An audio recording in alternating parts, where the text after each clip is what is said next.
सब कुछ क्लियर है? जल्दी से रिप्लाई कीजिएगा। क्या सब कुछ क्लियर है? जल्दी से अपना कीमती रिप्लाई अवश्य कर दें।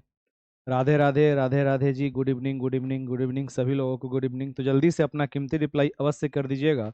ऑल ओके, कहीं से कोई दिक्कत, कोई समस्या, कोई परेशानी तो नहीं है? उसके बाद आपके सेशन की शुरुआत हो जाएगी, तो अपना कीमती रिप्लाई अवश्य कर दे। All okay, good evening, good evening. अभी आपकी क्लास 5 मिनट विलंब से स्टार्ट हुआ। इसके पीछे सबसे बड़ा वजह यह था कि अंतिम दौर में, अर्थात लगभग 3:50 या 55 मिनट हो रहा था, उस समय गांव के कुछ लोग आ गए थे किसी कारणवश, जिस कारण से आपकी क्लास 4 से 5 मिनट विलंब हो गया। जब आप अपने जिला में रहिएगा, अपने गांव में रहिएगा, तो बहुत प्रकार की कार्य होती हैं। तो जो गांव में हम लोगों के खेत को देखने का कार्य करते हैं, उनको तो क्लास का टाइमिंग पता होता नहीं है। और मैं ही अपने घर का, हम लोग 3 भाई हैं, राइट। और 3 भाइयों में दोनों भैया बाहर रहते हैं, मैं ही अपने घर पे रहता हूँ, अपने गांव पे रहता हूँ। तो जो भी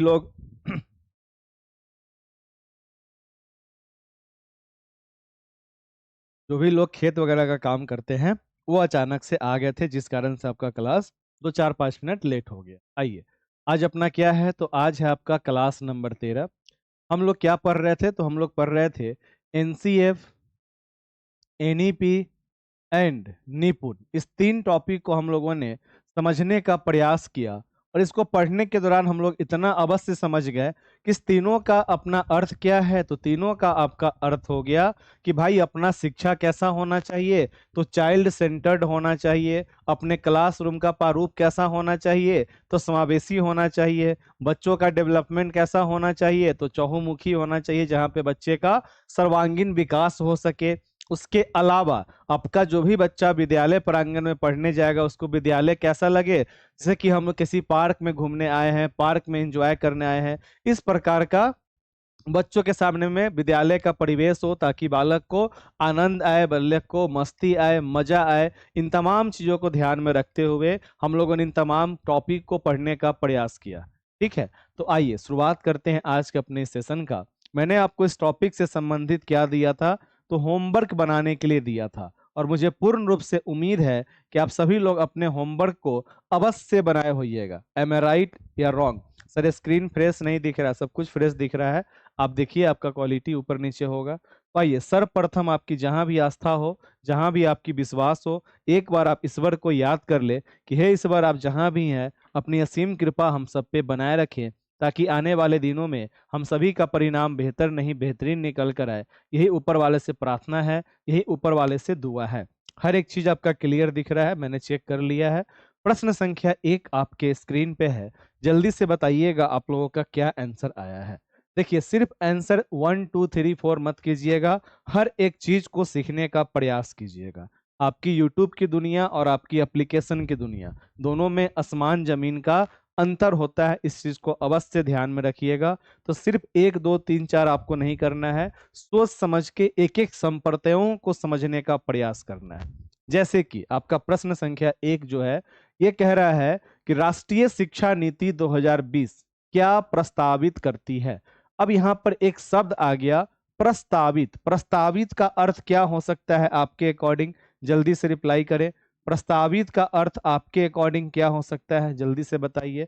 तो प्रस्तावित का मतलब होता है किसी भी प्रकार के कार्य को सही तरीके से करने के लिए। जैसे कि मानकर चलिए, आपको कहीं पे घूमने जाना है, मैंने अभी समझाया ना कि आंसर ABCD 1 2 3 4 नहीं करना है, समझने का प्रयास करना है।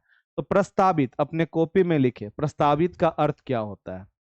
तो प्रस्तावित कहने का अर्थ हो गया कि किसी प्रकार का आपका प्रस्ताव है। जैसे कि आपको क्या मन है, तो आपका मन है कि कोई ऐसा कार्य हो, आपको अपने घर में कोई ओकेजन है, कोई पर्व है, और आपको मन है किसी प्रकार के अन्य कार्य को करना जो आपके घर में शुरू से नहीं हो रहा है। तो उसके लिए आप क्या कीजिएगा, अपने पिताजी के सामने अपने सोच को, अपने प्रस्ताव को आप रखने का प्रयास करेंगे कि पिताजी, मैं इस प्रकार से ऐसा काम करना चाह रहा हूं या चाह रही हूं। अब आपके पापा कहेंगे ठीक है बेटा कर लो। तो उन्होंने क्या किया, आपके प्रस्ताव को प्रस्तावित कर दिया, अर्थात अपने नियम को लागू करना। तो वही पूछ रहा है आपसे, शिक्षा नीति 20 का क्या प्रस्तावित करती है? विद्यालय की पाठचर्या की विषय वस्तु में कटौती। कटौती का मतलब क्या होता है? तो कटौती का मतलब ये नहीं हुआ कि जहां पे आपको 4 विषय पढ़ना है वहां पे आप 2 विषय पढ़िएगा। कटौती के अर्थ को अपने कॉपी में लिखिए। कटौती कहने का आपका आशय क्या होता है, लिखिए। कटौती का मतलब ये नहीं हुआ कि सीधा का सीधा हम लोग क्या करेंगे, विषय को ही कम कर देंगे। कटौती का यहाँ पे आशय है कि किसी भी विषय वस्तु में व्याख्यान से ज्यादा गतिविधियों को ऐड करना, अर्थात ऐसे चैप्टर को रखना जहां पे ज्यादा से ज्यादा एक्टिविटी हो सके, ज्यादा से ज्यादा अपना क्या हो सके, गतिविधि हो सके। इस प्रकार के चैप्टर को इन कराने को ही हम लोग क्या बोलते हैं, कटौती बोलते हैं। और हम लोगों ने पढ़ा है एनईपी क्या कहता है कि आपको शुरुआती दौर में, प्रारंभिक स्तर पे, शुरुआती 5 वर्षों में कोई एग्जाम ही नहीं लेना है, बच्चों को सिर्फ खिलवाना है, सिर्फ खेलेगा, सिर्फ खेलेगा, सिर्फ मस्ती करना है। अर्थात उसका करिकुलम ऐसा होना चाहिए, उसका विषय वस्तु ऐसा होना चाहिए जहां पे सिर्फ एक्टिविटीज हो। तो उसमें यह कटौती की बात करता है कि जो शुरू से आपका परंपरागत चलते हुए आ रहा है, जहां पे ज्यादा एक्सप्लेनेशन है, एक्टिविटीज कम है, तो एक्सप्लेनेशन को कम किया जाए, उस कटौती की बात हो रही है। अर्थात ये ऑप्शन क्या है, तो बिल्कुल सही है। आगे बढ़िए, आगे कह रहा है कि विद्यालय की पाठचर्या के लचीलेपन में वृद्धि। इसका मतलब क्या हुआ? लचीलेपन का मतलब ये नहीं हुआ मेरा कान है, ये कान क्या है, लचीला है, तो ये लचीला हमारा यहाँ पे काम नहीं करेगा। लचीलेपन का तात्पर्य हुआ कि अभी आप इस क्लास में कनेक्टेड हैं और अभी अचानक से अगर आपके एप्लीकेशन में कुछ प्रॉब्लम हो जाए तो आप यह नहीं सोचिएगा कि गौरव ने कहा है कि 9 से 12 में ही कॉल करना है, उसके बाद इनका नंबर बंद रहता है। आप सीधा अपना मोबाइल उठाइएगा और आप मुझे कॉल कर दीजिएगा कि मेरा एप्लीकेशन नहीं चल रहा है, या फिर आप व्हाट्सएप पर मैसेज कर दीजिएगा। अर्थात मेरे और आपके बीच जो यह कम्युनिकेशन हो रहा है, जो कनेक्टिविटी हो रहा है, उसमें एक लचीलापन है कि मैं भी कनेक्टेड हूं, आप भी कनेक्टेड हैं। तो उस लचीलेपन की बात हो रही है कि पाठचर्या के विषय वस्तु में, पाठचर्या के लचीलेपन में वृद्धि, अर्थात जो हमारा पढ़ाने का तकनीक है, जो हमारा बताने का तकनीक है, वो कैसा होना चाहिए, मैत्रीपूर्ण होना चाहिए, एक समृद्ध वातावरण होना चाहिए। उस लचीलेपन का अर्थ ये हुआ, राइट। तो ये भी बिल्कुल सही बात है। आगे बढ़िए, रटंत अधिगम को महत्व देना। रटंत अधिगम का मतलब क्या हुआ? क्या बच्चे को तोता बनाइएगा, बच्चा को आप रट्टा मारने वाला बनाइएगा, उसी को हम रटंत अधिगम कहते हैं। तो क्या हम लोगों ने एनसीएफ पढ़ा, एनईपी पढ़ा, निपुण पढ़ा, कहीं भी मैंने आपको कहा है कि बच्चा को आप रट्टा मरवाना सिखाइएगा? बिल्कुल नहीं, कभी भी आपको रट्टा मारने का कार्य बच्चों से नहीं करवाना है। निपुण क्या कहता है कि हमारा पढ़ाई ऐसा हो जहां से हमारा अंडरस्टैंडिंग डेवलप हो, हम आराम से चीजों को समझ सके, अर्थात हमारे समझने पे जोर दिया गया है, न कि तोता बनाने पे। तो रटंत अधिगम को महत्व एनईपी ने नहीं दिया है। अगला कह रहा है कि विवेचनात्मक चिंतन को महत्व देना। अब यहाँ पे एक शब्द आया, विवेचनात्मक चिंतन। अब जरा याद कीजिए, क्या मैंने आपको रचनात्मक पढ़ाया था? याद आ रहा है आपको? रचनात्मक पढ़ाया होगा, संरचनात्मक पढ़ाया होगा, विवेचनात्मक पढ़ाया होगा। ठीक, ये सब शब्द पहले आपने सुना है। तो विवेचनात्मक चिंतन का मतलब होता है क्रिटिकल थिंकिंग, अन्य अन्य पक्षों पे सोचना। ये एक प्रकार का हमारा सकारात्मक चीज है कि किसी भी प्रकार के प्रश्न के ऊपर में, शब्द के ऊपर में हम लोग विभिन्न प्रकार के तरीकों से सोचने का कार्य करेंगे। ये हमारा अपसारी चिंतन का भी पार्ट होगा, और ये आपका एक तरह से रचनात्मक कार्य है, जहां पे बच्चे के जिज्ञासा को आप महत्व दीजिएगा, आनंद को महत्व दीजिएगा। अर्थात ये बिल्कुल सही बात है। तो ऑप्शन नंबर 1 सही है, 2 सही है, और 4 सही है, और 3 अपना क्या है, गलत है। So the correct answer is option number 3। इस प्रकार का आपका स्टेटमेंट बेस्ड प्रश्न जो है सो पिछले 2 वर्षों से बहुत बार आ रहा है। क्या हुआ धर्मेंद्र जी, क्यों आप रोने का काम कर रहे हैं? So the correct answer is option number 3। तो विवेचनात्मक, देखिए ये अपना जो शब्द है विवेचनात्मक, ये हम लोगों ने कब का पढ़ा था, बाल विकास में पढ़ा था, और वह काम आपको यहाँ पर दे रहा है। विवेचनात्मक बोले, संरचनात्मक बोले, रचनात्मक बोले, ठीक, ये सारे शब्द आपके क्या हुए, सकारात्मक शब्द हुए, जहां पे किसी भी पक्ष पे हम लोग बच्चे के जिज्ञासा को ध्यान में रखते हैं। तो जो भी अर्थ आपको पता ना हो, साथ में अपने कॉपी पे अवश्य लिखते चलिएगा विवेचनात्मक। क्या हुआ, इसका अर्थ हुआ कि बच्चों के जिज्ञासा को ध्यान में रखना, बच्चों के आनंद को ध्यान में रखना, इसी को हम लोग विवेचनात्मकता के भी नाम से जानते हैं। So the correct answer is option number 3। ऐसे आपका आंसर होना चाहिए, सिर्फ 1 2 3 4 आपको नहीं करना है। प्रश्न संख्या 2 आपके स्क्रीन पे क्या कह रहा है कि निम्न में से कौन सी शिक्षा शास्त्रीय रणनीति राष्ट्रीय शिक्षा नीति 2020 प्रस्तावित करती है। अन्वेषण आधारित अधिगम। अन्वेषण आधारित अधिगम कहने का आपका तात्पर्य क्या हुआ, तो अन्वेषण आधारित अधिगम कहने का आपका तात्पर्य होता है, अन्वेषण का मतलब लिखे, अन्वेषण का मतलब क्या हुआ, खोजबीन करना, कुछ भी डिस्कवर करना, इसी को हम लोग अन्वेषण करने के नाम से जानते हैं। अर्थात खोजबीन आधारित अधिगम का मतलब सीखना हो या पढ़ना हो। बिल्कुल सही बात है, राइट। क्या कह रहे हैं, उसमें तो कटौती आ रहा है ना, किसमें कटौती आ रहा है, देखिए यहाँ पे जो कटौती शब्द आया, जैसे कि आपने यहाँ पे पढ़ा कटौती कि विद्यालय की पाठचर्या की विषय वस्तु में कटौती, अर्थात जो परंपरागत हमारा पाठचर्या बना हुआ है, उस पाठचर्या में व्याख्यान ज्यादा है, एक्टिविटीज कम है, बच्चों पे भले ही केंद्रित किया गया है, परंतु ऐसे ऐसे टॉपिक हैं जहां पे एक्टिविटी को इन नहीं किया गया है, उस पाठचर्या को कम किया जाए, उसको हल्का सा बदला जाए। जैसे कि आप लोग पहले, आपके सीनियर लोग क्या करते थे, तो सीटेट के एग्जाम को पास करने के लिए कहीं का भी नोट्स का रट्टा मार लेते थे, और रट्टा मारने से उनका काम हो भी जाता था। परंतु अब क्या है, आपके सीटेट में आपके अंडरस्टैंडिंग पे सवाल रहते हैं, और जब तक आपके पास में वर्ड का पावर नहीं होगा, अर्थात सिलेबस अपना वही है, परंतु उसे के पढ़ाने के तकनीक में, समझने के तकनीक में एक प्रकार का बदलाव हुआ, उसी को हम लोग यहाँ पे कटौती के नाम से जानते हैं।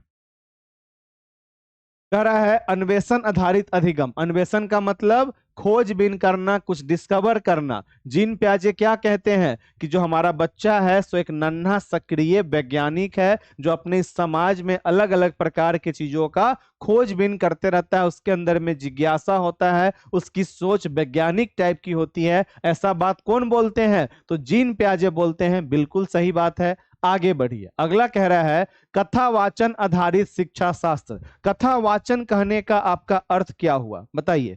कथावाचन, कथावाचन आधारित शिक्षा शास्त्र, तो कथावाचन कहने का अर्थ हुआ कि जब हम लोग अपने कक्ष में पढ़ाने के लिए जाएंगे, तो पढ़ाने के क्रम में हम लोग क्या करेंगे, बच्चों को कहानी के माध्यम से, रोचक रोचक तथ्यों के माध्यम से, उसके वास्तविक जीवन से जोड़कर उस प्रकार के एक्टिविटीज को हम लोग कथावाचन कहते हैं, अर्थात स्टोरी टेलिंग के नाम से जाना गया। बच्चों को कहानियां सुनना बहुत पसंद होता है, बच्चों को कहानी सुनने में आनंद आता है, अर्थात हमारा जो पढ़ाने का तकनीक होना चाहिए सो कहानियों के माध्यम से, उदाहरण के माध्यम से ऐसे कार्यों को हमें करवाना है। अब रट्टा नहीं मारना है, लॉजिक से बनता है। बिल्कुल, सो ये भी आपका क्या है, बिल्कुल सही बात है। आगे बढ़िए। वेधन तथा बार बार अभ्यास। देखिए वेधन का मतलब क्या होता है, वेधन तथा बार बार अभ्यास। वेदन, वेदन का मतलब हुआ किसी भी एक क्रिया को बार बार करवाते रहना, बार बार करवाते रहना। वेदन, वेदन का अर्थ क्या हुआ,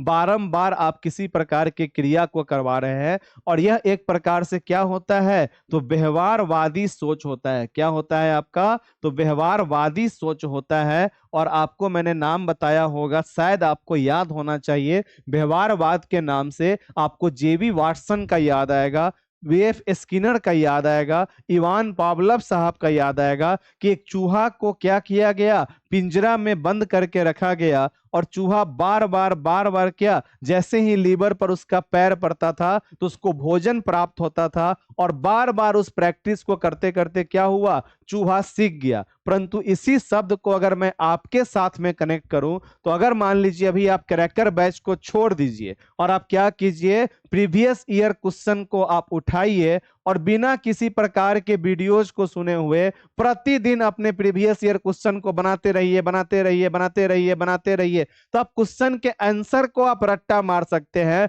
परंतु जो वहां पे शब्द है उस शब्द के अर्थों को आप अपने दैनिक जीवन से कनेक्ट नहीं कर सकते हैं। जो शब्द आपको यहां पर देखने को मिल रहा है, यह सवाल आपको आपके किताब में भी देखने को मिलेगा। किताब में इसका आंसर 1 2 3 4 कुछ भी दिया होगा, हो सकता है उसका आपको डिस्कशन भी किया हो, परंतु किस प्रकार से आपको कनेक्टिविटी करना है, कैसे आपको दैनिक लाइफ से कनेक्ट करना है, ये जो मैं आपको अभी समझा रहा हूं, ये हमारे पुस्तक में अवेलेबल नहीं होता है। मैं आपको दैनिक लाइफ से जोड़ दिया, आपने पूछा कि भाई मुझे पता नहीं है, और मैंने आपके जीवन पर ही उदाहरण दे दिया। डेट्स कॉल्ड क्या हुआ, आपकी कनेक्टिविटी बिल्डअप हो गई। तो वेधन क्या है, एक प्रकार से नकारात्मक कार्य है। अभी के समकालीन परिवेश में हमें इस प्रकार से कार्यों को नहीं करना है, अर्थात ये आपका गलत हो गया। चर्चा आधारित कक्षाएं, चर्चा आधारित का मतलब क्या हुआ कि ऐसा कक्षा कक्ष जहां पे हम लोग आपस में बातचीत करते हैं, या इसी को हम लोग सामूहिक चर्चा के भी नाम से जानते हैं। अर्थात सामूहिक चर्चा, वार्तालाप करना, बात विवाद करना, इससे बच्चे किसी प्रकार के टॉपिक पे अपने विचार को अभिव्यक्त करते हैं, प्रस्तुत करते हैं, और यह एक सकारात्मक कार्य होता है। So the correct answer is option number 1 2 4। 1 2 4 किस ऑप्शन में है, तो 1 2 4 आपका ऑप्शन नंबर 3 में है। So the correct answer is option number 3, right. तो इस प्रकार से आपको एक एक शब्द का अर्थ आपको पता होना चाहिए, और एक एक शब्द के अर्थ को मैं आपको बताने का भी कार्य करता हूं, तो आपके कॉपी पे अवश्य होना चाहिए। समझ गए? तो इस काम को करते रहिए, थोड़ा सा आप सीरियस रहिए। अभी का आपका जो मौसम है, इस मौसम में अगर आप लेट कर पढ़िएगा तो आपको नींद आने लगेगा, तो कृपया बैठ कर पढ़े, और जहां हल्का भी नींद आए, अभी आप मेरा क्लास क्या, आप मूवी भी देखिएगा ना लेट के, तो भी आपको नींद आने लगेगा। शरीर को आराम मत दीजिए, आंख में पानी मारते रहिए और पढ़ाई करते रहिए। प्रश्न संख्या 3, एनईपी 20 किस उपागम के लिए शिक्षण शास्त्री बदलाव की अनुशंसा करती है? आंसर देने से पहले मैं आपसे पूछना चाहूंगा कि यहाँ पे ऐसे कितने सारे शब्द हैं जो आपको समझ में नहीं आया।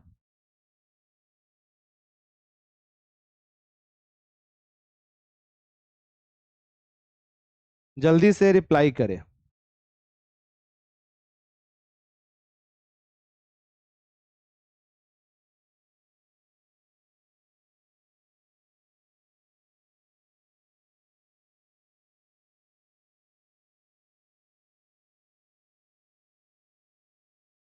चलिए, so the correct answer is option number 3। बहुत बढ़िया। प्रश्न संख्या 3, सिर्फ आंसर नहीं देना है आपको, आराम से सोच समझकर आंसर बताना है। पहले प्रश्न को पढ़िए, प्रश्न के अर्थ को समझिए, उसके बाद आपको आंसर देना है, राइट। चलिए, प्रश्न कह रहा है आपका 124 आंसर होगा। 124 कहाँ दिया हुआ है? आइए, किस उपागम के शिक्षण शास्त्री बदलाव की अनुशंसा करती है? उपागम का अर्थ क्या होता है बताइए, जिनको पता हो। उपागम का अर्थ होता है किसी प्रकार का अप्रोच, दृष्टिकोण, अर्थात कार्य करने का तरीका, कार्य करने का कार्य करने का तरीका, इसे हम लोग उपागम भी कह सकते हैं, अप्रोच भी कह सकते हैं, और दृष्टिकोण भी कह सकते हैं, राइट। किस उपागम के शिक्षण शास्त्री बदलाव की अनुशंसा करती है? अनुशंसा का मतलब क्या होता है? ऐसी यह चाहत रखती है कि भाई इस प्रकार का बदलाव होना चाहिए, अर्थात चाहत रखना। अनुशंसा का मतलब क्या हुआ?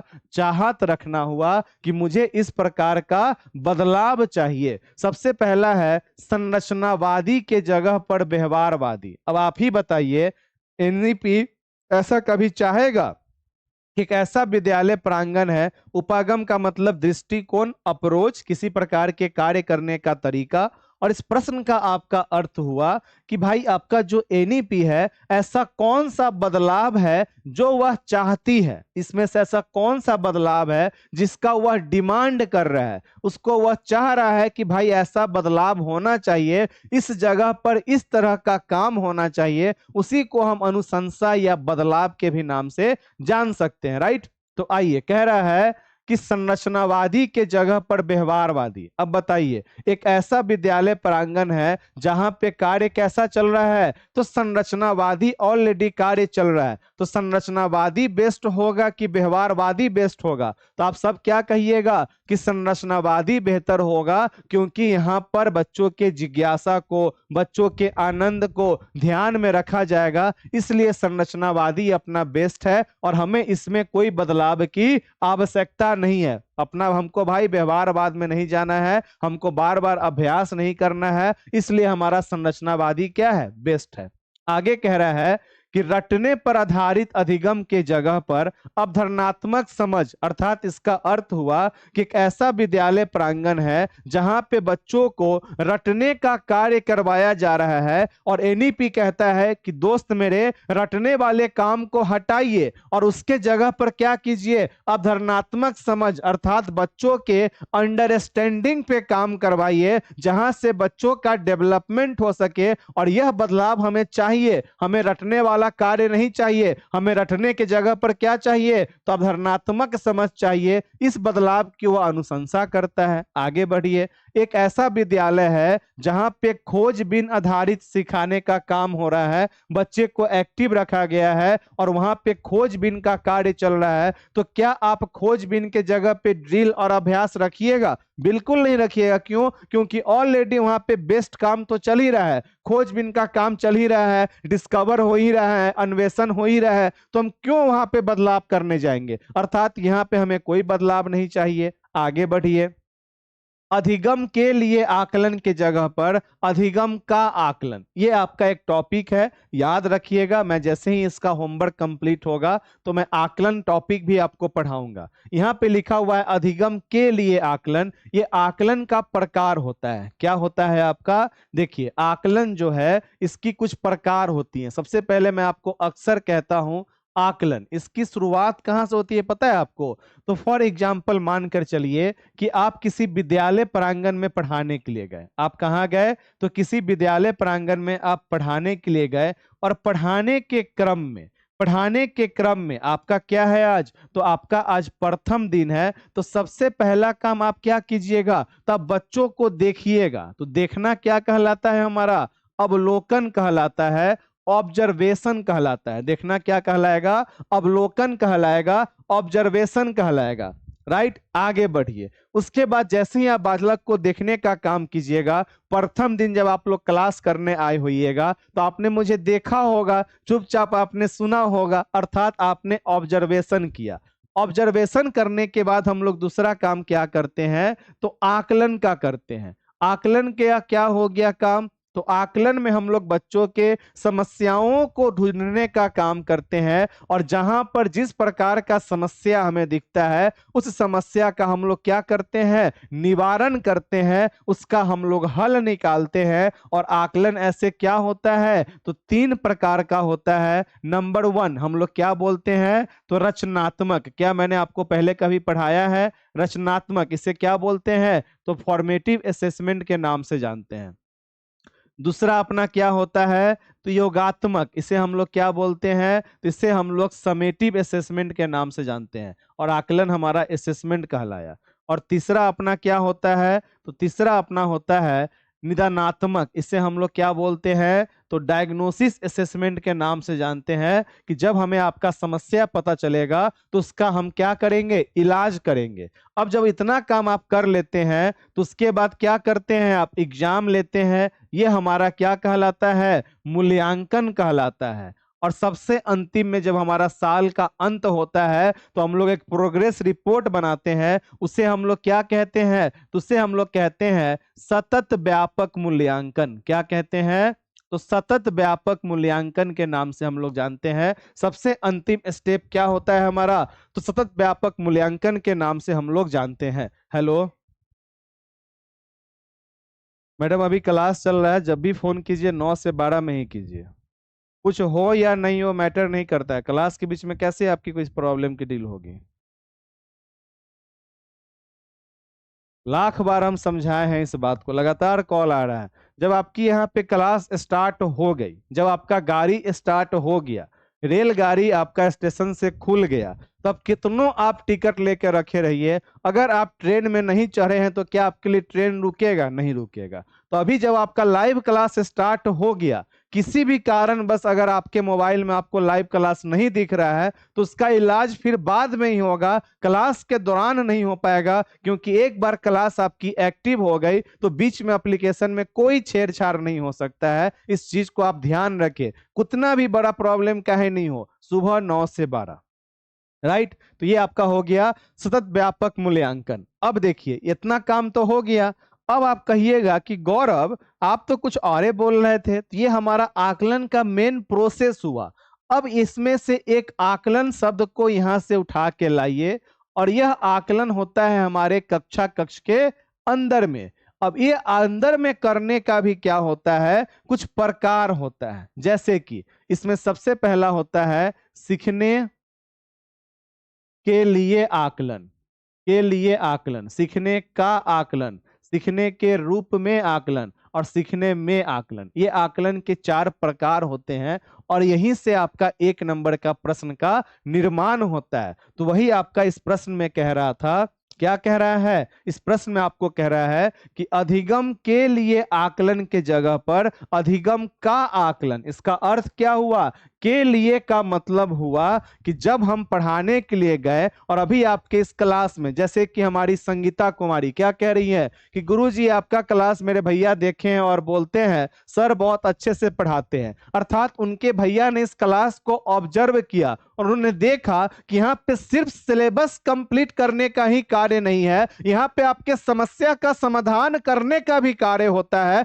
इसी को हम क्या कहेंगे, तो के लिए आकलन कहेंगे, जहां पे आपके समस्या को ध्यान में रखा जा रहा है। और अधिगम का मतलब क्या हुआ कि जब मैंने आपको पढ़ा दिया और मैं आपका टेस्ट लूंगा कि आपने कितना पढ़ा, उसे हम कहते हैं अधिगम का आकलन। तो ये आपका एनईपी कहता है कि भाई एक ऐसा विद्यालय है जहां पे बच्चों का क्या हो रहा है, सीखने पे काम हो रहा है, उसमें हमें कोई बदलाव की आवश्यकता नहीं है। So the correct answer is option number 2। क्या होगा कि ऐसा विद्यालय जहां पे रटने का काम हो रहा है, उस रटने वाले कार्य को बंद कीजिए और वहां पे क्या कीजिए, अंडरस्टैंडिंग वाला काम करवाइए। So the correct answer is option number 2। अब कितने सारे हमारे मित्र हैं जिनको यह चीज समझ में आया, क्योंकि यह हमारा मित्र शिक्षण शास्त्र है, ये किसी भी विषय का मोहताज नहीं है। ये टॉपिक जो है आपके math, CDP, EVS, Hindi, Sanskrit, English, Urdu, किसी भी विषय का यह मोहताज नहीं है,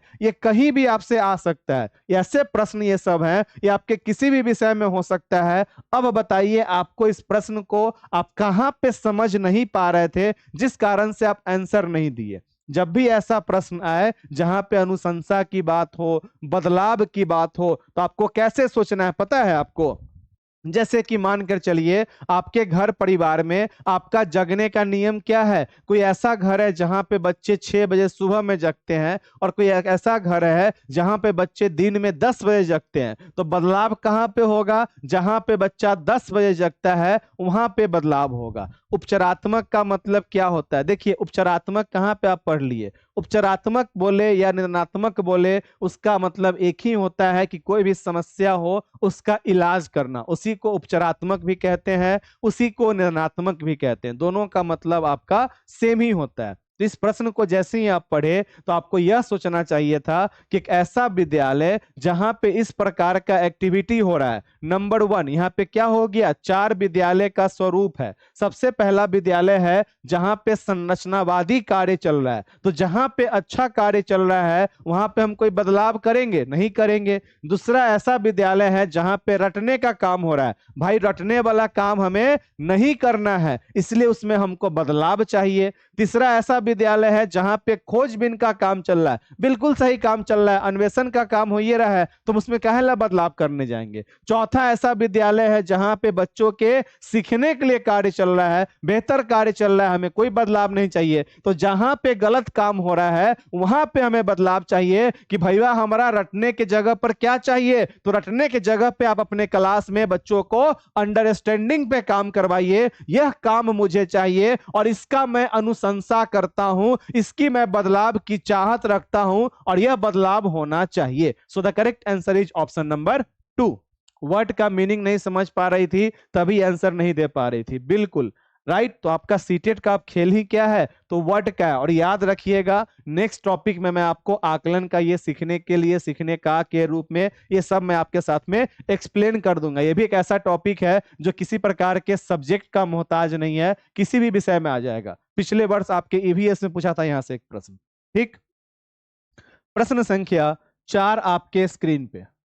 प्रश्न संख्या 4, ये कभी भी मत सोचिएगा कि मेरा यह प्रश्न सही हो गया। प्रश्न को सही करने से ज्यादा आपको ध्यान कहाँ होना चाहिए, तो सही से ज्यादा आपको शब्दों के अर्थ पे आपका ध्यान होना चाहिए। जितना सही आपके शब्द के अर्थ निकल कर आएंगे, उतना सही आपके लिए सारा कार्य रहेगा। राइट, इस चीज को सदैव ध्यान में आपको रखने का कार्य करना है।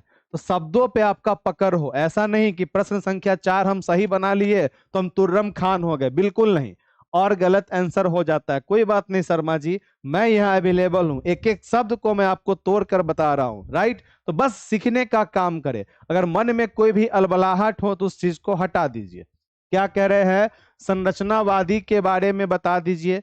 उसका सिंपल सा अर्थ हुआ कि एक ऐसा विद्यालय है जहां पे जिज्ञासा का काम हो रहा है, तो हम उसे क्यों हटाएंगे। सर ड्रिल और अभ्यास एक होता है क्या, बिल्कुल, ड्रिल और अभ्यास आपका एक नहीं हुआ। अभ्यास के साथ ड्रिल शब्द लग गया, वो आपके सेंटेंस पे डिपेंड करता है। जैसे कि गलत और सही अगर दोनों अलग अलग हो तो कोई दिक्कत नहीं, परंतु सही और गलत दोनों एक साथ हो जाएगा तो निगेटिव चीज को हम लोग हटा देंगे। ऐसे हमें प्रैक्टिस करना चाहिए, अभ्यास करना चाहिए। परंतु किसी भी कार्य को सीखने के लिए सिर्फ हम अभ्यास ही करेंगे और उसके समझ पे काम नहीं करेंगे तो कैसे सीखेंगे।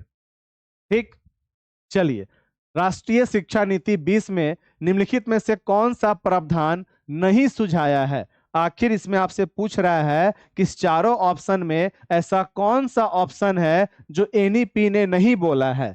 कह रहा है प्रत्येक विद्यार्थी की विशिष्ट क्षमताओं को पहचानना और बढ़ावा देना महत्वपूर्ण है। बिल्कुल, ये बात बिल्कुल सही है, ये कार्य हम लोग करवाएंगे। आगे बढ़िए।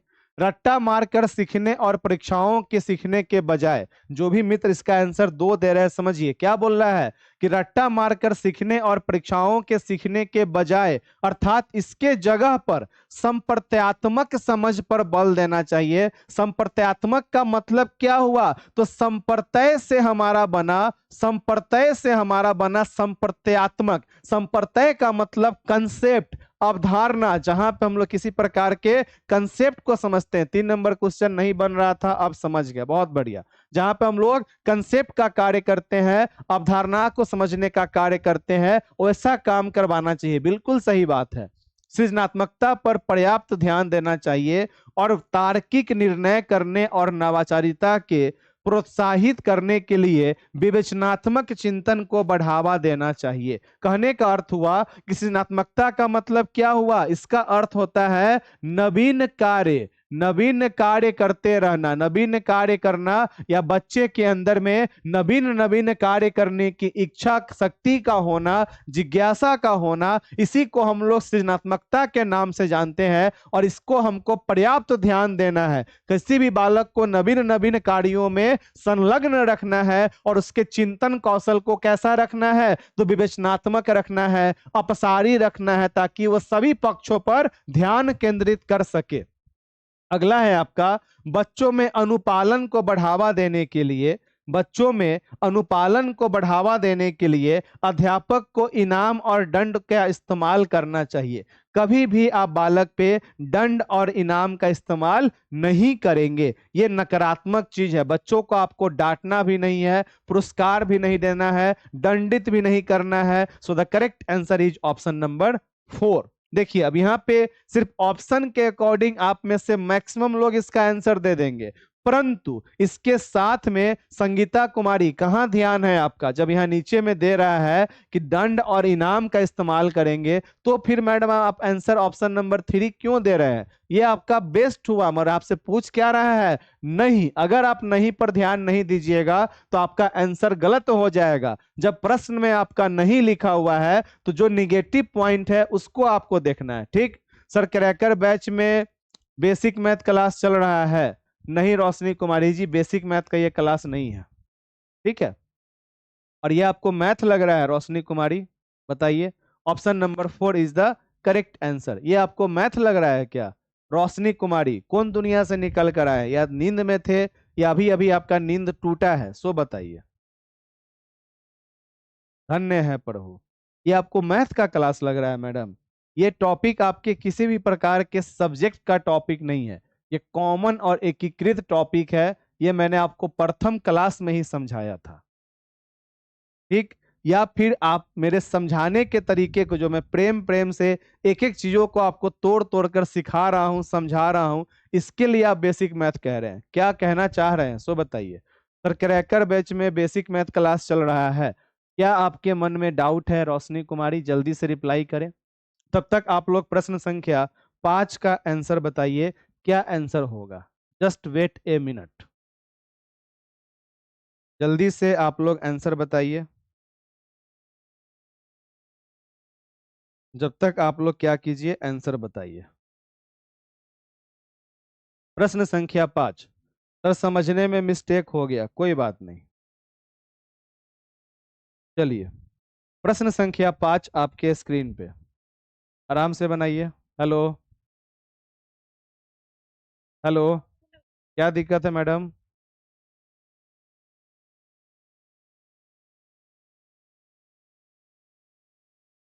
ये क्या, ये आपको जो पढ़ रहे एनईपी सो बेसिक मैथ का क्लास है? कै दिन के बाद आए हैं पढ़ाई करने?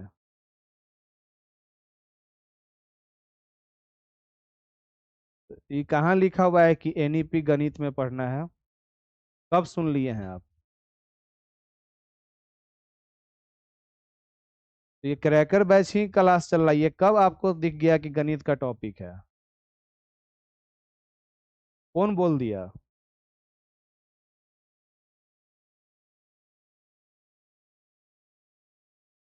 मैडम ये गणित कहाँ से आपको लग गया, सो आपसे पूछ रहे हैं। पहली बार एग्जाम दीजिएगा, दूसरी बार दीजिएगा?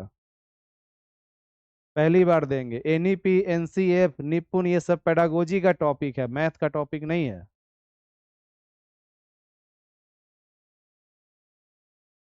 कहाँ मैथ का क्लास चल रहा है? अभी आप लाइव क्लास कर रही हैं? अभी एनईपी हम पढ़ा रहे हैं।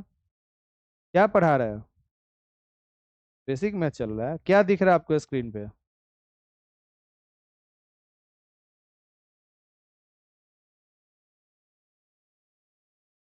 आप कमेंट कर रही हैं मेरे क्रैकर बैच में आपको मैथ का क्लास दिख रहा है, कैसे संभव है?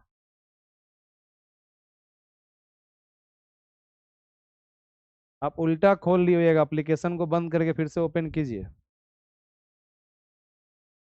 एक से एक महान प्रभु सब है, इनका कहना है कि क्रैकर बैच में मैथ का क्लास चल रहा है। क्या सही में ऐसा प्रॉब्लम है? जल्दी से रिप्लाई कीजिए।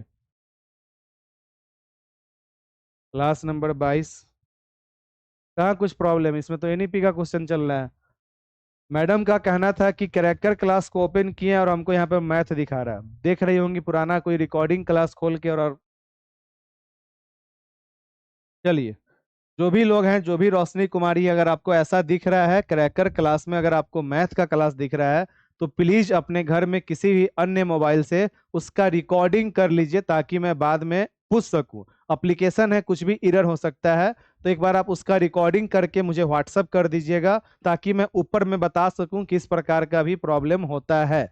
तो प्लीज, अगर आपको क्रैकर बैच में मैथ का वीडियो दिख रहा है, तो आप जरा उसका रिकॉर्डिंग करके मुझे व्हाट्सअप कर दीजिएगा। परंतु ऐसा कभी भी संभव नहीं है। मैडम का कहना है कि प्रश्न संख्या 16 मैथ का चल रहा है, ये कदापि संभव नहीं है। फिर भी अगर आपको दिख रहा है मैथ का सवाल क्रैकर क्लास में, तो आप एक बार उसका रिकॉर्डिंग करके मुझे व्हाट्सएप पर भेज दीजिएगा। आइए, प्रश्न संख्या 5। एनईपी 20 के अनुसार शिक्षा को केवल पूर्व निर्धारित विषय वस्तु पर केंद्रित होना चाहिए? बिल्कुल भी नहीं। समस्या समाधान पर केंद्रित होना चाहिए? बिल्कुल सही बात है, राइट, बिल्कुल सही बात है। अधिगमकर्ताओं में समालोचनात्मक चिंतन का विकास करना चाहिए? बिल्कुल सही बात है। अन्वेषण निर्धारित और खोज आधारित होना चाहिए? बिल्कुल सही बात है। तो the correct answer is option number 1, 2, 3, 4 क्या है इसका? बिल्कुल करेक्ट आंसर हो जाए। अब यहां पर जितना भी मैंने आपको पढ़ाया, उन तमाम शब्दों में बताइए कहां पे दिक्कत है। जितने भी आपके इस प्रश्न में आपने वर्ड को देखा, अभी मैंने आपको समझाया। समस्या समाधान का मतलब क्या हुआ कि हमारा पढ़ाई ऐसा होना चाहिए जहां से बालक अपने विभिन्न प्रकार के समस्याओं का समाधान कर सके।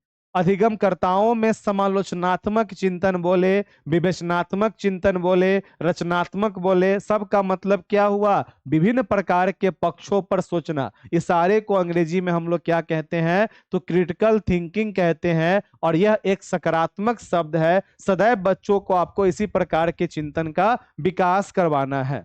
ठीक। अन्वेषण निर्धारित और खोज आधारित होना चाहिए। अन्वेषण का मतलब खोजबीन करना, उसी को अलग शब्दों में अलग से लोग दिया है, खोज आधारित। बिल्कुल सही बात है। So the correct answer is option number 1। जब आप शुरुआती कुछ क्लासों में शब्दों पे काम करना प्रारंभ कीजिएगा, नए नए जब मैं आपको प्रश्न बता रहा हूं, जब मैं एक एक शब्द आपको सिखा दूंगा, तो आने वाले दिनों में आप बस शब्द देखिएगा और आप आंसर पे क्लिक कीजिएगा। बशर्ते आप सक्रिय रहिएगा, एक्टिव रहिएगा तब, वरना कोई उपाय नहीं है। प्रश्न संख्या 6, एनईपी 20 में निम्नलिखित में से किसकी वकालत नहीं की गई है? वकालत का मतलब क्या हुआ? वकील बनना नहीं हुआ। वकालत का मतलब हुआ ऐसा कौन सा बात है, ऐसा कौन सा पॉइंट है जिसका चर्चा हमारा एनईपी नहीं करता है, उस पॉइंट को पूछ रहा है। तो संरचनात्मक समझ पर जोर देना बिल्कुल चर्चा किया गया है। योगात्मक मूल्यांकन का हमने कहीं भी नहीं सुना है कि आपको क्या करना है, तो योगात्मक मूल्यांकन पे कार्य करना है। योगात्मक मूल्यांकन का मतलब क्या होता है, सो बताइए। वकालत नहीं की गई है, सोचिए समझिए और बताइए।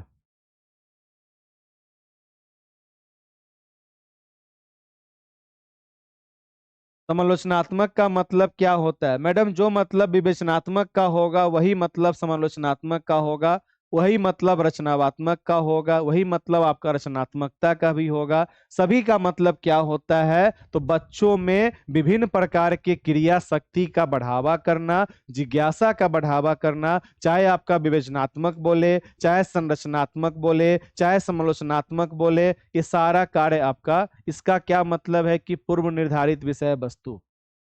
कहाँ पे गया?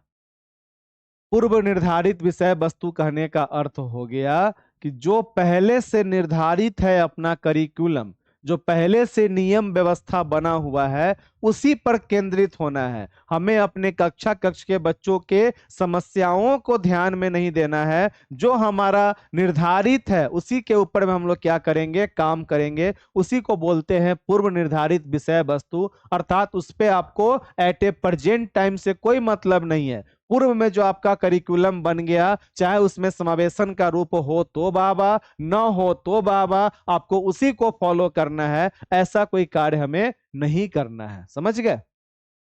अब है यहां पर, देखिए किसकी वकालत नहीं की है। संरचनात्मक समझ पर जोर, इसका तो वकालत इसने किया है। योगात्मक मूल्यांकन कहने का आपका आशय क्या हो गया? तो योगात्मक मूल्यांकन कहने का आपका आशय हो गया कि बच्चों का मार्क्स या टेस्ट, जबकि एनईपी कोई भी एग्जाम का बात नहीं करता है। एनईपी सदैव क्या करता है? बच्चों के अंडरस्टैंडिंग पे कार्य करता है, डेवलपमेंट पे काम करता है।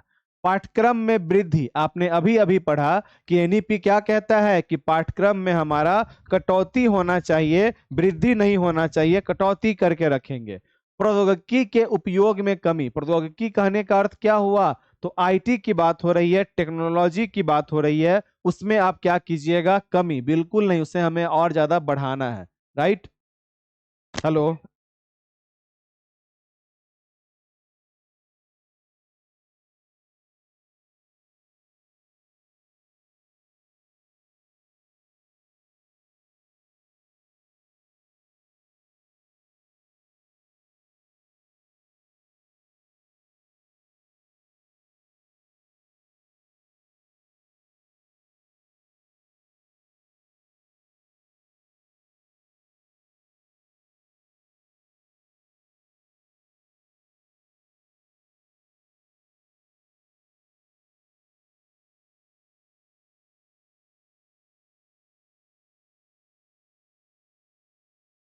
बैक कैमरा कीजिए।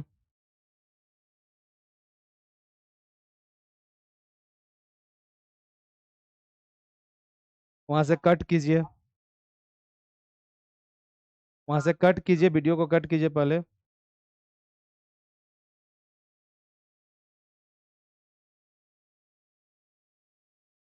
क्लास 13 NCF NEP, अब यहाँ पे वॉच पे क्लिक कीजिए।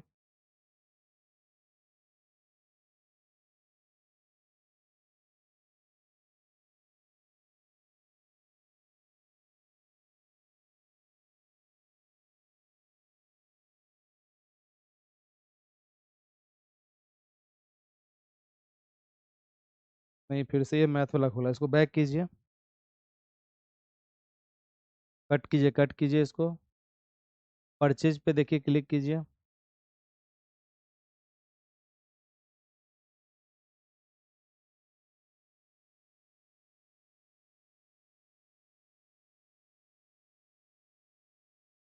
पेड कोर्स पे क्लिक कीजिए।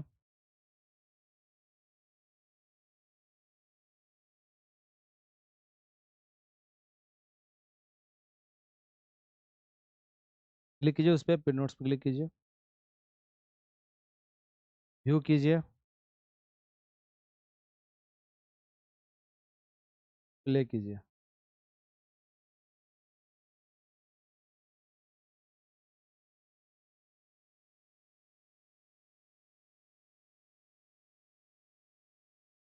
फिर से ही मैथ का ओपन हुआ है ना, इसका एक काम कीजिए, रिकॉर्डिंग करके आप हमको भेज दीजिए व्हाट्सएप पे, ठीक है?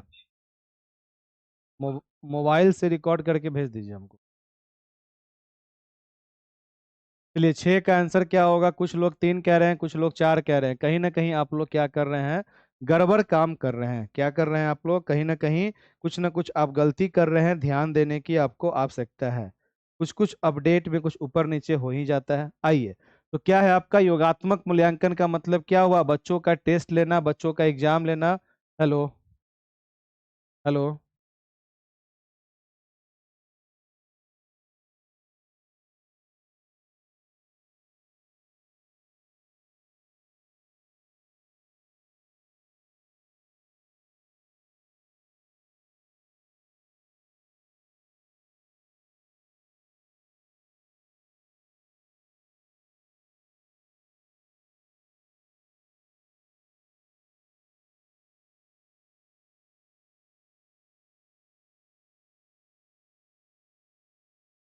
सीटेड क्रैकर बैच में आइए, आइए, आइए, चलिए, सॉरी आप लोगों को बीच में डिस्टर्ब करना पड़ गया। हम लोग कहाँ थे? तो किसकी वकालत नहीं की गई है? योगात्मक मूल्यांकन का मतलब क्या हुआ? देखिए, तो योगात्मक का अर्थ होता है, योगात्मक कैसे इसका निर्माण हुआ?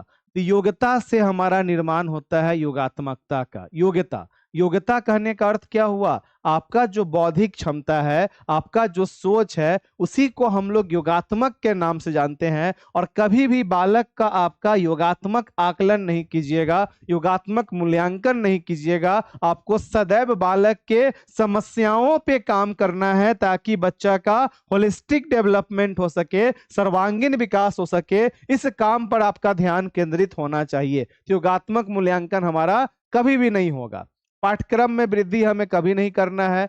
प्रौद्योगिकी कहने का अर्थ होता है किसी भी प्रकार का टेक्नोलॉजी, जैसे कि अभी जो मैं यहाँ पे पढ़ाने का काम कर रहा हूँ, तो मैं आपको पैनल पे पढ़ाने का काम कर रहा हूँ, इस बोर्ड पे पढ़ा रहा हूँ, यहाँ पे मैं आपके क्वेश्चंस को दिखा रहा हूँ, अलग अलग प्रकार से आपको मैं डिजाइन दिखा सकता हूँ, फोटो दिखा सकता हूँ। कंप्यूटर का उपयोग हो गया, मोबाइल का उपयोग हो गया, प्रोजेक्टर का हो गया, प्रिंटर का हो गया। इन तमाम चीजों का उपयोग करके हम लोग अपने पढ़ाई को और ज्यादा सुचारू और ज्यादा व्यवस्थित तरीके से करेंगे। और इसमें कमी नहीं करना है, इसमें क्या करना है? बढ़ावा करना। और यहाँ पे बात हो रहा है कमी का, इसलिए आपका क्या होगा? ये भी आपका गलत होगा। So the correct answer is option number 4, 2, 3, 4 इसकी वकालत नहीं करता है, इसकी वकालत नहीं करता है। संतोष कुमार सिंह सर, एक के चलते सबको डिस्टर्ब हो रहा है, ऐसा नहीं है संतोष कुमार सिंह जी। प्रॉब्लम कभी भी किसी के भी साथ में हो सकता है, आपके भी साथ में हो सकता है, किसी अन्य व्यक्ति के भी साथ में हो सकता है। और जब तक आप सबको साथ लेकर चलना नहीं सीखिएगा, तब तक आप शिक्षण शास्त्र को नहीं सीखिएगा। पढ़ाई अब इस उम्र में, पढ़ाई सिर्फ पुस्तक से नहीं होता है। अब इस उम्र में जो आपका शिक्षण शास्त्र है सो आपके विचारों से होता है। जितना उत्तम आपका विचार होगा, जितना बढ़िया आपका सोच होगा, उतना ही बढ़िया आप प्रश्न को दैनिक जीवन से कनेक्ट कर पाइएगा। तो किताबी दुनिया से थोड़ा सा हट के जो आप पढ़ रहे हैं उसे भी अपने जीवन पर अप्लाई कीजिए। दिन रात हम लोग पढ़ते हैं कि समावेशी काम करेंगे, समावेशी काम करेंगे, परंतु जब कोई समस्या होती है तो समस्या के दौरान हम लोग उस चीज को छोड़ने का प्रयास करते हैं। बिल्कुल नहीं, जो अभी समस्या था वो समस्या कभी भी आप लोग के भी साथ में हो सकता है। इसलिए मैंने बैकएंड पे अपडेट डलवा दिया कि भाई चेक करो क्या प्रॉब्लम है। आइए प्रश्न संख्या 7 आपके स्क्रीन पे। समझ गए? 6 में ऐसा कोई भी शब्द हो जहां पे आपको प्रॉब्लम हो, परेशानी हो, option number 4 is the correct answer. बिल्कुल अनुष्का वर्मा जी, सभी का चैट आता है। ठीक, चलिए बहुत बढ़िया। एनईपी 20 किस पर बल देती है, बताइए।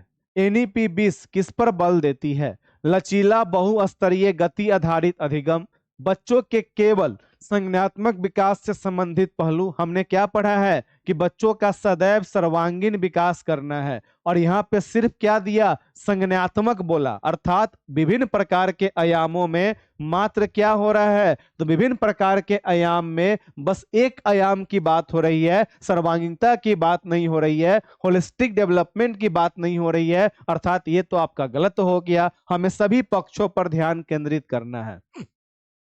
राष्ट्रीय पाठचर्या के मानकीकरण पर बताइए, राष्ट्रीय पाठचर्या के मानकीकरण पे, बच्चों के स्मरण कौशल के मापन पे किस पर बल देती है? तो राष्ट्रीय पाठचर्या के मानकीकरण पे। मानकीकरण का मतलब क्या होता है तो समझिए। मानकीकरण का आपका अर्थ होता है, ये भी बड़ा ही प्यारा सा शब्द है, बहुत जगह आपको देखने को मिलेगा। मानकीकरण बोले या मानकीकृत बोले या मानक बोले, ठीक, या मापदंड बोले, राइट।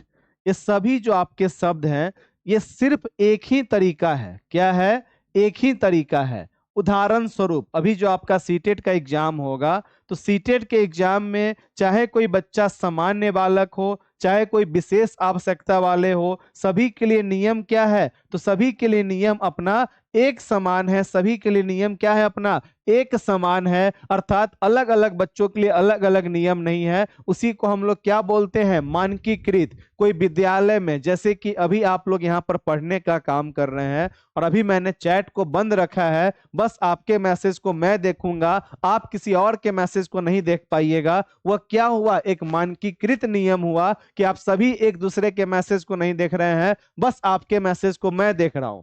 किसी विद्यालय में आप पढ़ रहे हैं, विद्यालय में टेस्ट हुआ, सभी बालकों के लिए एक समान हुआ, उसी को हम मानकीकृत कहते हैं। और कभी भी हमें बच्चों के लिए मानकीकृत पद्धति का उपयोग नहीं करना चाहिए, क्योंकि हर एक बालक का बौद्धिक क्षमता अलग अलग होता है। सर पाठ्यक्रम पर ध्यान नहीं दिए और गलत हो गया, कोई बात नहीं। अगला है बच्चों के स्मरण कौशल के मापन पे। मापन का मतलब क्या हुआ, क्या बालक के बौद्धिक क्षमता के, बालक के आईक्यू लेवल को आप मापने का काम कीजिएगा, मेजरमेंट करने का काम कीजिएगा। और ऐसा स्मरण वाला कार्य हमारा एनईपी नहीं बोलता है। सो द राइट आंसर क्या होगा, लचीला बहुस्तरीय गति आधारित अधिगम। इसका मतलब क्या हुआ कि लचीला, लचीला का मतलब जो नॉर्मल हो, कान का लचीला नहीं, लचीला का मतलब हमारे कक्षा कक्ष का जो वातावरण हो सो मैत्रीपूर्ण वातावरण हो, जहां बहुस्तरीय गति आधारित मतलब कि विभिन्न प्रकार के विविधताओं को ध्यान में रखते हुए जितने भी प्रकार का वैविध्यपूर्ण वातावरण है, हर एक बालक को ध्यान में रखते हुए हम लोग सीखने सिखाने का कार्य करेंगे, वो अपना कहलाएगा बहुस्तरीय गति आधारित अधिगम। गति आधारित का मतलब हो गया एक्टिविटीज, जहां पे आप बच्चों को सक्रिय रखिएगा, right. So the correct answer is option number 1। Option number 1। अभी तक आपके 7 प्रश्न हुए हैं। 7 प्रश्न में कम से कम आपका 1.5 से 2 पेज भरा हुआ होना चाहिए आपके कॉपी में, तब आपने पढ़ाई किया, अन्यथा आपने कोई पढ़ाई नहीं किया आज। प्रश्न संख्या 8 आपके स्क्रीन पे। प्रश्न संख्या 8 आपके स्क्रीन पे, बताइए। एनईपी 5 के अनुसार कौन सा आधार उत्कृष्ट गणितीय शिक्षा के दृष्टिकोण को प्रदर्शित करता है? एनईपी एनसीएफ 5 के अनुसार कौन सा आधार उत्कृष्ट गणितीय शिक्षा के दृष्टिकोण को प्रदर्शित करता है? अब देखिए एनसीएफ कहां पर आ गया, तो आपके गणित में आ गया। परंतु आप में से बहुत सारे ऐसे मित्र होंगे जो कहेंगे कि अरे तो गणित पढ़वे नहीं किए, पर्यावरण पढ़वे नहीं किए। बस पढ़िए, प्रेम से सीखिए। उत्कृष्ट गणितीय शिक्षा, यहाँ पे एक शब्द आया उत्कृष्ट। उत्कृष्ट का मतलब क्या हुआ? बहुत अधिक, बहुत ऊपर। गणितीय शिक्षा के दृष्टिकोण को प्रदर्शित करता है, अर्थात आप गणित बनाने में बहुत तीव्र हैं, बहुत तेज हैं, उसी को हम लोग क्या कहेंगे? उत्कृष्ट कहेंगे। तो पहला ऑप्शन है आपका उच्च गुणवत्तापूर्ण गणितीय शिक्षा वह है जिसमें कोई विद्यार्थी अनुत्तीर्ण ना हो। अनुत्तीर्ण का मतलब क्या हुआ? फेल होना। फेल का मतलब आपका होता है कि भाई ऐसा नहीं है कि हम लोग पढ़ाई करेंगे तो सब का सब क्या कर जाएंगे? पास ही कर जाएंगे। बहुत सारे ऐसे हैं जो फेल भी करते हैं, और फेल करने के बाद हम लोग वहां से लर्निंग का ही काम करते हैं। जब तक हम गलती नहीं करेंगे तब तक हम सही करना नहीं सीख पाएंगे। सो द करेक्ट आंसर क्या होगा इसका? तो ये तो आपका गलत हो गया। अनुत्तीर्ण अर्थात फेल होना भी हमारे सीखने सिखाने का एक पार्ट ही है।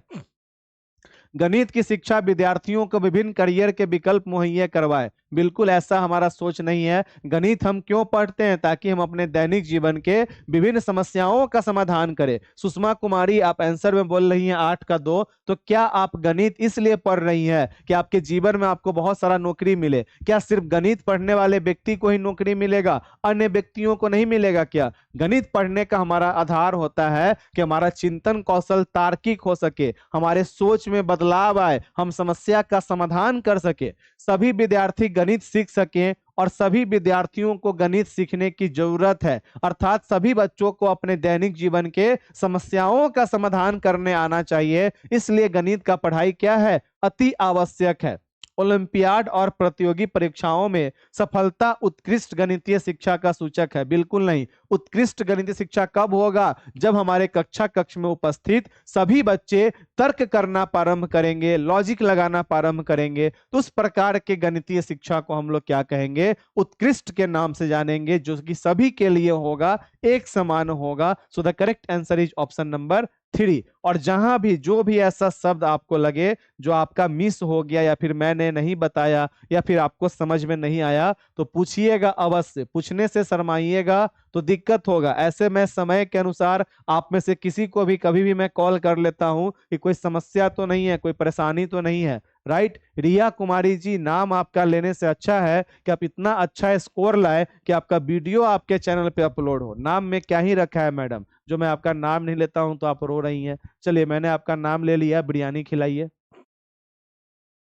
प्रश्न संख्या 9,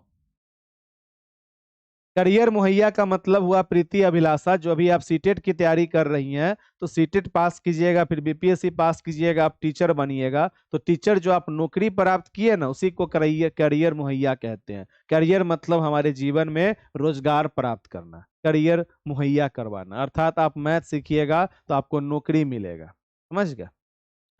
एनसीए 5 के अनुसार निम्नलिखित में से कौन सी ईवीएस के पाठ्यक्रम के बारे में सही है? बताइए। ईवीएस का आ गया क्वेश्चन यहाँ पर, क्या कह रहा है आपको? ईवीएस का आपका प्रश्न यहाँ पर आ गया। सबसे पहला है, ईवीएस पाठ्यक्रम को पर्यावरण शिक्षा और सामाजिक विज्ञान के एकीकृत रूप में प्रस्तुत किया गया है। बात तो अपना ये बिल्कुल सही लग रहा है।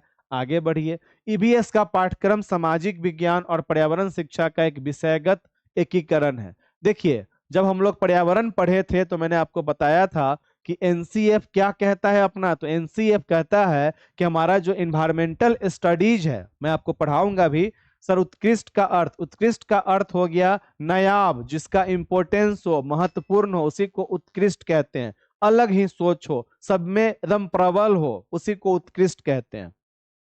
देखिए, एनसीएफ कहता है कि पर्यावरण हमारा एक एकीकृत विषय है, जहां पे हम लोग पर्यावरण अध्ययन पढ़ते हैं, सामाजिक विज्ञान पढ़ते हैं, विज्ञान पढ़ते हैं, और अपने आसपास के वातावरण के बारे में पढ़ते हैं। किसके अकॉर्डिंग? तो एनसीएफ के अकॉर्डिंग। सो यहाँ पे बात हो रहा है पर्यावरण शिक्षा और सामाजिक विज्ञान का, परंतु यहाँ पे विज्ञान नहीं है, सामाजिक विज्ञान है, पर्यावरण है, परंतु विज्ञान नहीं है। ईवीएस का पाठ्यक्रम विज्ञान पर्यावरण है, परंतु सामाजिक विज्ञान नहीं है। ईवीएस का पाठ्यक्रम विज्ञान, सामाजिक विज्ञान और पर्यावरण शिक्षा का एकीकरण है। अर्थात एनसीएफ क्या कहता है कि जो हमारा इन्वायरमेंटल स्टडीज है उसमें 3 विषयों का अध्ययन होता है, इसलिए इन्वायरमेंटल स्टडीज क्या है हमारा, तो ईवीएस का फुल फॉर्म इन्वायरमेंटल स्टडीज बोलते हैं गुड़िया कुमारी जी, पर्यावरण और हम के नाम से जानते हैं। अर्थात एनसीएफ कहता है कि हमारे इन्वायरमेंटल स्टडीज में हम लोग विज्ञान के बारे में, सामाजिक विज्ञान के बारे में और अपने पर्यावरण के बारे में, तीनों को एक साथ समाहित करके कार्यों को करते हैं,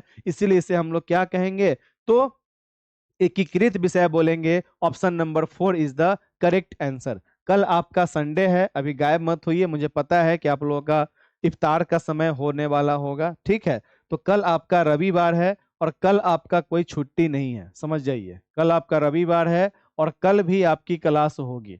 जो बाकी प्रश्न है कल भी आपका क्लास होगा, कल भी आपका कोई छुट्टी नहीं है, तो क्लास को मिस मत कीजिएगा। समझ में आ रहा है कि नहीं आ रहा है? अगर आप लोग कहिएगा तो मैं इतना डेप्थ में एक्सप्लेन करना ही छोड़ दूंगा जिस तरह से आपको आराम मिले, वरना पूरा डेप्थ में एक्सप्लेन करने के बाद जब 1 महीना हम लोग इस तरह से पढ़ने का काम करेंगे तो दूसरे महीना से आपको बहुत सारे शब्द जो होंगे सो आपके माइंड में होगा। एकीकरण का मतलब हुआ संतोष कुमार सिंह जी, किसी भी चीज को एक साथ समाहित करके करना। एकीकरण बोले, एकीकृत बोले, समावेशन बोले, सबका मतलब होता है एक साथ एक तरीके से करना।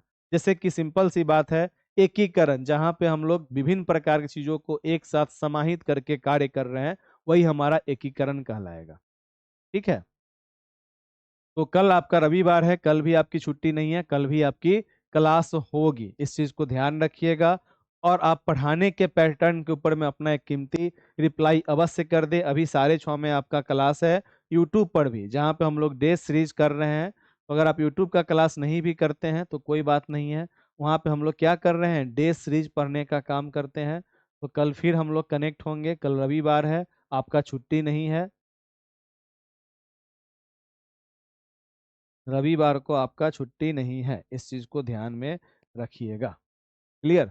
यस सर, बहुत अच्छे से आ रहा है समझ, यस सर बिल्कुल समझ रहे हैं और ऐसे ही पढ़ने में मजा आता है। ओके सर, क्लास को मिस नहीं करेंगे। क्लियर? भाई हमारा खिचड़ी एकीकरण कहलाएगा। हाँ, ऐसे पढ़ते हैं तो बहुत अच्छे समझ में आ रहा है, बिल्कुल सही बोले सर। पूरा पूरा समझ नहीं आता है सर, अभी भी समझ में नहीं आता है निभा गुप्ता, क्या समझ में नहीं आया सो बताइए। मेरा 3 गलत हो गया, कोई बात नहीं है। देखिए गलत हो रहा है उसको आप बोल रहे हैं समझ में, तो वो गलत चीज है। आप यहाँ पे जुड़े हैं सीखने के लिए, गलती हो रहा है कोई मैटर नहीं है, धीरे धीरे आपको सीखने का काम करना है, समझ गए। और निभा गुप्ता, अगर आपको समझ में आज क्या नहीं आया है, एक बार मैसेज या सुबह 9 से 12 के बीच में कॉल करके मुझे बताइए, ठीक। और अगर आप कहिएगा तो मैं सिंपल, सनी जी कह रहे हैं टेस्टिंग कर रहे हैं, ओके सर जी आप टेस्टिंग कीजिए, मैं तब तक लाइव ही हूँ। और जिनको जाना है आप जा सकते हैं, ठीक। गुरु जी बातों से समझ में आ रहा है, very good, all the best, thank you sir ji. Sir NCF और बीसीएफ में डिफरेंस क्या है? एनसीएफ और एनईपी में कोई डिफरेंस नहीं है। एनसीएफ आपका 2005 में आया था, तो उस समय खेल को उसने ज्यादा महत्व नहीं दिया, और एनईपी ने आपके खेल को महत्व दिया, बस यही आपका सिंपल सा अंतर है। हाँ, शाम में 6:30 बजे आपका यूट्यूब पे क्लास है। हाँ सर। नहीं, वही तो कह रहे हैं, विंडोज ऐप में मैथ चल रहा है, टॉपिक वही दिखा रहा है, क्लास शेड्यूल वही दिखा रहा है, परंतु विंडोज ऐप में मैथ का क्लास चल रहा है। हम टी शर्ट पहने हुए हैं ग्रे कलर का। जी जी, और अभी आप जो मैसेज भी किए हैं वो मैसेज हमको इसी क्लास में दिखा है, एनसीएफ एनईपी वाले में, परंतु आपको वीडियो दिख रहा होगा मैथ का, हाफ शर्ट पहने होंगे हम। हाँ, और वो क्लास आज का नहीं है, वो क्लास तो हम लोग को लगता है कि पिछले साल पढ़ाए थे तब का है।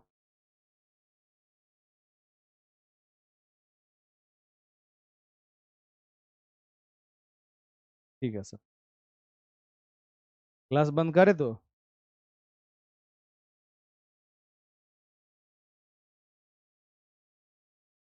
समझ में आ रहा है सर। चलिए, तृतीय अभिलाषा जी पिछले बार भी निपुण पढ़े हैं, फिर भी आप अलबलाए हुए हैं, वीडियो को बैक करके देख लीजिएगा, समझ में आ जाएगा। ओलंपियाड एक प्रकार का गेम होता है, जैसे क्रिकेट होता है ना, उसी प्रकार से ओलंपियाड आपका एक गेम होता है। चलिए, कल क्लास नहीं करवाए थे यूट्यूब पर, कल भी क्लास आपका हुआ था यूट्यूब पर। अभी आपके एप्लीकेशन पे अपडेट नहीं है, उसे अपडेट करवा देंगे। समालोचनात्मक क्या है? जो आपका विवेचनात्मक है उसी को समालोचनात्मक भी कहते हैं, एमडी आफ्ताब आलम जी। जहाँ पे बच्चों के जिज्ञासा को ध्यान में रखते हैं, बच्चों के आनंद को ध्यान में रखते हैं, वही हमारा समालोचनात्मक कहलाता है। चलिए ठीक, बाय बाय, मिलते हैं शाम को 6:30 बजे।